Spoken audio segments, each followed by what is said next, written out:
नमस्कार, स्वागत है आप सभी का ईटीना स्वदेश मोतीलाल ओसवाल स्टूडियो में। और मैं हूं आपके साथ कविता थपलियाल और आप यहां पर देख रहे हैं कॉर्पोरेट कनेक्शन, हमारा बेहद खास शो जहां पर हम बात करते हैं दिग्गज कंपनियों के मैनेजमेंट से। इतना ही नहीं, हम बाजार की चाल पर भी मार्केट एक्सपर्ट के साथ राय लेते हैं और जो मैनेजमेंट शो में शामिल हो रहा है हम जानते हैं उनकी आगे की रणनीति क्या है। और अगर आपने उन कंपनियों में पैसे लगाए हुए हैं तो आपको हमारे एक्सपर्ट के जरिए दिलाते हैं सही और सटीक सलाह और निवेश की रणनीति। चलिए हम आगे बढ़ते हैं और सबसे पहले बाजार की कुछ बड़ी बातें और बाजार का एक रुख ले लेते हैं, एक चेक लेते हैं बाजार का। उसके बाद हमारे जो टेक्निकल गेस्ट है उनके साथ भी जो मिड डे मार्केट एक्शन की हाईलाइट्स हमको बताएगी। और हमारे साथ अब जुड़ गए हैं मार्केट एक्सपर्ट के तौर पर एलिगे ब्रोकिंग के वीपी रिसर्च अजीत मिश्रा। अजीत, हाय आफ्टरनून, स्वागत है आपका। और चलिए, हफ्ते का आखिरी कारोबारी दिन और यहाँ पर गिरावट जो है क्लियरली गहरा रही है। कंसर्न्स यहाँ पर अब आपको टेक्निकली क्या ज्यादा लगते हैं, क्योंकि जिस तरह से हम देख रहे हैं जो क्रैश दिखाई दे रहा है, 9 लाख करोड़ वाइप आउट हो चुके हैं अगर हम सेंसेक्स की केवल गिरावट की ही बात करें। लेकिन इस गिरावट को हमें एक टेक्निकल फॉल की तरह समझना चाहिए या आपको लगता है कि पूरी तरह से मैक्रो वरीज से ड्रिवन है ये, भले ही वो एफआईआईज की सेलिंग की अगर हम बात करें जो 1,37,000 करोड़ के पार हो चुकी है अब तक 2025 में, ट्रम्प की टैरिफ पॉलिसीज की अनप्रेडिक्टेबिलिटी, डॉलर इंडेक्स की मजबूती, जीडीपी के आंकड़े को लेकर नर्वसनेस, क्या फैक्टर एट प्ले और क्या ये टेक्निकल फॉल है?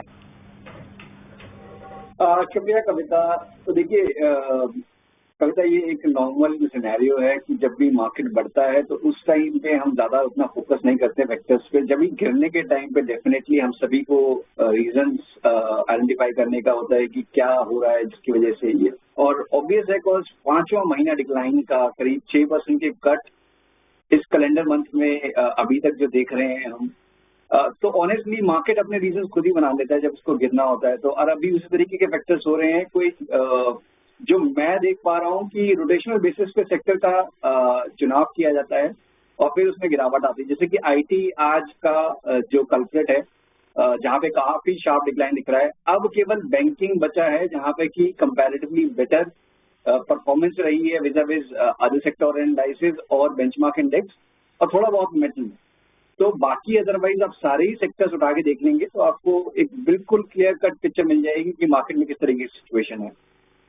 अब क्योंकि नया महीना शुरुआत हो रहा है, नई सीरीज की शुरुआत हो गई है, मुझे लगता है कि 22,000 एक बहुत इंपॉर्टेंट लेवल आने वाला है, जो कि आप ऑलमोस्ट उन लेवल्स के पास आ चुके हैं। तो ये लेवल मेरे हिसाब से मेकअप ब्रेक होगा आने वाले वीक के लिए और शायद मंथ के लिए। अजीत, यहाँ पर देखिए जो हमें मिड कैप स्मॉल कैप की गिरावट अब दिखाई दे रही है 15% और स्मॉल कैप लगभग 2% 2 महीने में, इनकी गिरावट भी कुछ अनयूजुअल नहीं है बिकॉज जब भी रनअप देते हैं तो उतने ही तगड़ी तरीके से रनअप देते हैं। लेकिन अब इनमें और कितनी गिरावट की गुंजाइश है और कितना रूम आपको लेग रूम दिखाई दे रहा है गिरावट का? कविता, एक्चुअली मुझे क्या लग रहा है कि इंडेक्स अगर शायद आपको रुकता हुआ भी नजर आ जाए, मिड कैप और स्मॉल कैप में ये गिरावट का दौर शायद कंटिन्यू रहता हुआ नजर आएगा, कंसिडरिंग जो फर्स्ट लेग ऑफ फॉल था इसका वो काफी स्टीप था, उसके बाद एक पॉज, एक रीबाउंड जो लास्ट वीक हमें देखने को मिला था।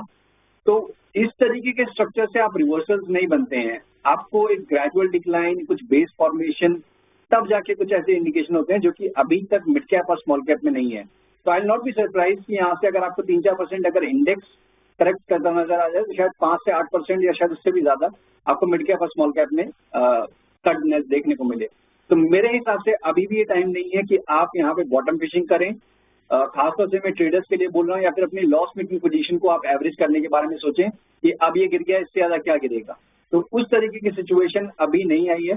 Large caps, banking comparatively strength दिखा रहा है, उसके अलावा बाकी सारे सेक्टर्स में आपको वीकनेस बहुत क्लियर साइन है।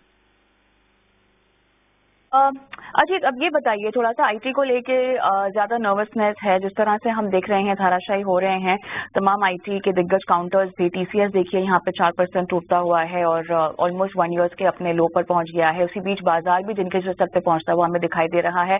अब ये बताइए आईटी शेयरों को लेकर अब ये दिक्कत कितनी और बढ़ सकती है? देखिए, लार्ज कैप आईटी नेम्स मुझे लगता है कि कब तक यहाँ पे जाके थोड़ा सा रुकते हुए नजर आएंगे, बिकॉज ये काफी कम टाइम में काफी ज्यादा गिरे हैं। जैसे कि इस मंथ की अगर मैं बात करूं तो आईटी इंडेक्स करीब 12% का गिरावट दिखा चुका है। कुछ 1-1.5 महीने पहले आप रिकॉर्ड हाइस पे थे आईटी इंडेक्स में भी। तो यही दोनों बेसिकली इंडाइसिस थे, बैंकिंग और आईटी, जिनकी तरफ से होप की जा रही थी कि शायद एक रिकवरी का अटेम्प्ट देखने को मिले। तो मुझे लगता है कि इस गिरावट के बाद टेक्निकली उन लेवल्स के पास अब दोबारा से आ चुके हैं जहां से एक ब्रेकआउट हुआ था आईटी इंडेक्स में। 37,000 का जो बेसिकली जोन है जहां पे कि हम, मुझे लगता है कि ये रुकते हुए नजर आएंगे। बट हाँ, मिड कैप आईटी के थोड़ा सा वहां पे ज्यादा वोलेटिलिटी रहती है, और जो खासतौर से स्टॉक अंडर परफॉर्म कर रहे हैं with in the mid cap IT index, जैसे कि बिरला सॉफ्ट हो गया, एम्फोसिस हो गए, उनको अभी अवॉइड करने की रिकमेंडेशन होगी। एज अ इन्वेस्टर अगर आप लॉन्ग टर्म का नजरिया रखते हैं तो टीसीएस, इन्फोसिस, एचसीएल टेक, ये एक अच्छी करेक्शन के बाद आपको अब अवेलेबल है एट गुड बार्गेन। तो यहाँ पे एक्यूमुलेशन के लिए आप डेफिनेटली सोच सकते हैं। यहाँ पर कुछ और भी बात करनी है आपसे। जिस तरह से हम एक टैरिफ का टर्मोइल बढ़ता हुआ देख रहे हैं, उससे जितने भी यहाँ पर इंटरनेशनल एक्सपोजर से जुड़ी कंपनियां हैं, क्या उनमें से हमें अक्रॉस सेक्टर्स की मैं बात कर रही हूँ अजीत, भले ही हो फार्मा हो, मेटल्स की अगर हम बात करें, ऑटो की बात करें, आईटी का आपने अभी जिक्र किया है, थोड़ा सा इंटरनेशनल फेसिंग कंपनी से दूर रहना चाहिए, और अगर कोई उसमें निवेशित है तो फिलहाल नियर टर्म आउटलुक है उनका तो निकल ही जाए तो बेटर होगा, और थोड़ा सा डोमेस्टिक फेसिंग पर ज्यादा फोकस करें। क्या ये रणनीति में बदलाव का समय आ गया है?